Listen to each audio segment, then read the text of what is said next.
नमस्कार, मैं हूं विशाल यादव। न्यायपालिका में मोदी सरकार का कितना दबदबा है, आज इस खबर को देखकर आप लोग अंदाजा लगा सकते हैं। दोस्तों, आज से नहीं बल्कि लंबे समय से सुप्रीम कोर्ट इस बात का ऐतराज करता रहा है कि जजों को ब्लैकमेल न किया जाए, जजों को डराया धमकाया न जाए, जजों पर दबाव न डाला जाए। लेकिन ये ऐसी सरकार है जो अपनी आदत से बाज नहीं आ रही है। लेकिन आज सुप्रीम कोर्ट ने इतिहास रचा है। आज सुप्रीम कोर्ट ने न सिर्फ एक जज की बर्खास्तगी को यहां पर खारिज किया है, बल्कि सरकार को जड़ से भी सुप्रीम कोर्ट ने हिला दिया है। एक हिसाब से सुप्रीम कोर्ट ने बता दिया है कि देश में कानून का राज चलेगा, किसी की मनमर्जी और तानाशाही नहीं चलेगी। यह देश कानून से चलेगा, किसी के फरमान से नहीं, किसी की तानाशाही से नहीं। आज सुप्रीम कोर्ट के इस फैसले ने हम सभी लोगों का दिल जीत लिया है। दोस्तों, बात यह है कि निचली अदालत के जजों में बहुत डर रहता है। वो डरे होते हैं, सहमे होते हैं कि कहीं उनके ऊपर कोई कार्रवाई ना हो जाए। किसी को जमानत देने से पहले वो थोड़ा सा डरते हैं, मामले से हटने की कोशिश करते हैं कि अगर हमने किसी को जमानत दे दी तो कहीं ऐसा ना हो कि हमारी कुर्सी चली जाए, मुझे उठाकर जेल में न डाल दिया जाए, कहीं जांच न बैठ जाए। यानी कि निचली अदालत के जजों में बड़ा डर होता है। इसी बात को लेकर आज सुप्रीम कोर्ट नाराज हुआ और सुप्रीम कोर्ट ने एक निचली अदालत के जज को, जिसे बर्खास्त कर दिया गया था, उसकी बहाली की सुप्रीम कोर्ट ने और न्याय व्यवस्था में बहुत बड़ा बदलाव भी कर दिया। जरा इस खबर को ध्यान से देखिए। लॉ ट्रेंड की रिपोर्ट है, लिखा भी है, अनुशासनात्मक कार्रवाई के डर से जमानत देने से कतरा रहे हैं निचली अदालतों के जज। सुप्रीम कोर्ट ने 2015 में बर्खास्त जज को बहाल किया है। तो दोस्तों, बहुत बड़ी खबर है, जरा देख लीजिए। अनुशासनात्मक कार्रवाई के डर से जमानत देने से कतरा रहे हैं निचली अदालत के जज। यानी कि कार्रवाई के डर से जमानत देने से जज कतरा रहे हैं निचली अदालत के। और इसी मामले में साल 2015 में एक निचली अदालत के जज को बर्खास्त कर दिया गया था, जिसे आज सुप्रीम कोर्ट ने उसे बहाल किया है। देखिए, लिखा भी है, सुप्रीम कोर्ट ने सोमवार को एक अहम फैसले में कहा कि न्यायिक अधिकारियों के खिलाफ तुच्छ और बेबुनियाद आरोप लगाने की बढ़ती प्रवृत्ति ने निचली अदालतों में डर का माहौल पैदा कर दिया है।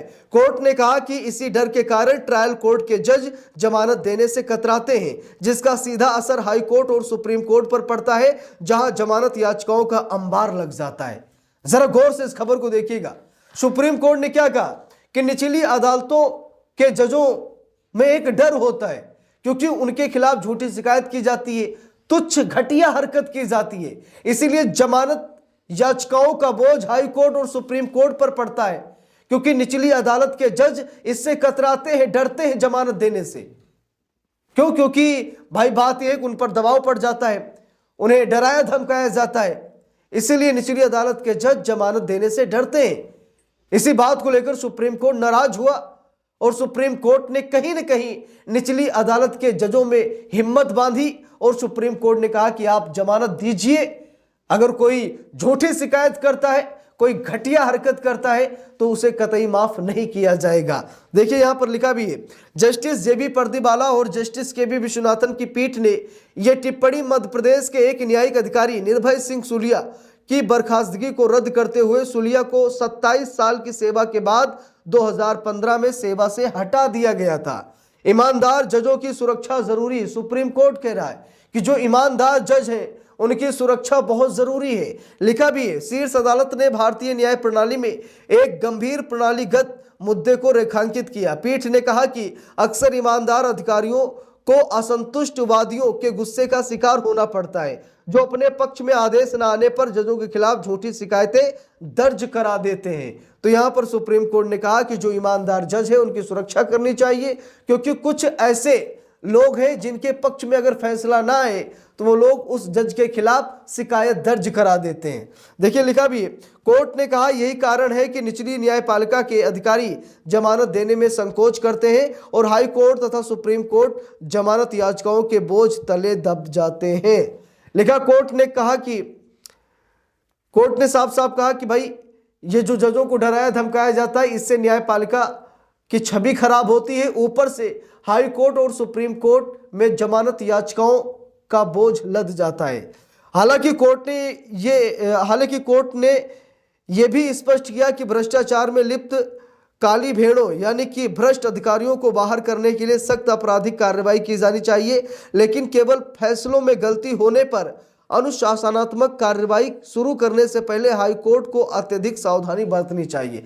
तो दोस्तों बात यह है कि सुप्रीम कोर्ट ने यह कहा कि जो काली भेड़ों हैं यानी कि जो भ्रष्टाचारी अधिकारी हैं उन्हें बाहर करने के लिए सख्त कार्रवाई की जाए, लेकिन जो ईमानदार जज है अगर उनमें उनके फैसलों में कोई गड़बड़ी हो गई, ठीक है, जजों पर बड़ा तनाव होता है, टेंशन होता, हो सकता है कि फैसला कुछ गलत दे दिया जज ने, तो ऐसा नहीं कि हाई कोर्ट को तुरंत उस जज को बर्खास्त कर दे, तुरंत जांच लगा दे।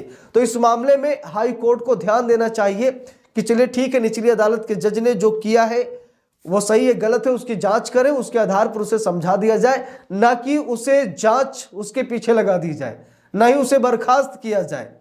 अगर कोई भ्रष्ट है तो उसको तुरंत हटाइए, लेकिन जो ईमानदार है अगर फैसले में गलती हो गई है तो आगे भी न्याय व्यवस्था है, हाई कोर्ट है, सुप्रीम कोर्ट है, लोग वहां चले जाए।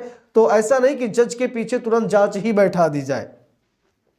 27 साल का बेदाग करियर, यह मामला न्यायिक अधिकारी निर्भय सिंह सूलिया से जुड़ा था, जिन्हें आबकारी अधिनियम के तहत जमानत देने में अलग अलग मानदंड अपनाने और भ्रष्ट आचरण के आरोपों के आधार पर बर्खास्त कर दिया गया था। सुप्रीम कोर्ट ने पाया कि अधिकारी को बिना उचित प्रक्रिया का पालन किए बर्खास्त किया गया था। पीठ ने इस बात पर जोर दिया कि इन आरोपों के सामने आने से पहले सूलिया ने न्यायपालिका की 27 वर्षों तक सेवा की थी और उनका करियर रिकॉर्ड बेदाग था। तो सुप्रीम कोर्ट ने यह देखा कि निचली अदालत का जो जज निर्भय सिंह सूलिया, इसे बर्खास्त किया गया था, तो सुप्रीम कोर्ट ने यह पाया कि निर्भय सिंह सूलिया ने कोई भ्रष्टाचार नहीं किया। 27 साल का जो इनका करियर था न्याय व्यवस्था में वो बिल्कुल बेदाग था। इसी हिसाब से सुप्रीम कोर्ट ने निर्भय सिंह सूलिया को जो बर्खास्त किया गया था उनको बहाल किया गया और न्याय व्यवस्था में बहुत बड़ा बदलाव किया गया। क्योंकि हम लोग देखते हैं कि अगर जिला जज कोई गलती से कोई फैसला ले ले या फिर कुछ ऐसा वो टिप्पणी कर दे या कोई किसी मामले में जमानत दे दे तो हाई कोर्ट पीछे पड़ जाता है। ठीक है, हाई कोर्ट क्या है कि लोग हाई कोर्ट पहुंच जाते हैं, फिर सीधा हाई कोर्ट जांच बैठवा देता है या फिर सस्पेंड कर देता है निचली अदालत के जज को, जिसकी वजह से निचली अदालत के जज काफी डरे और सहमे हुए होते हैं।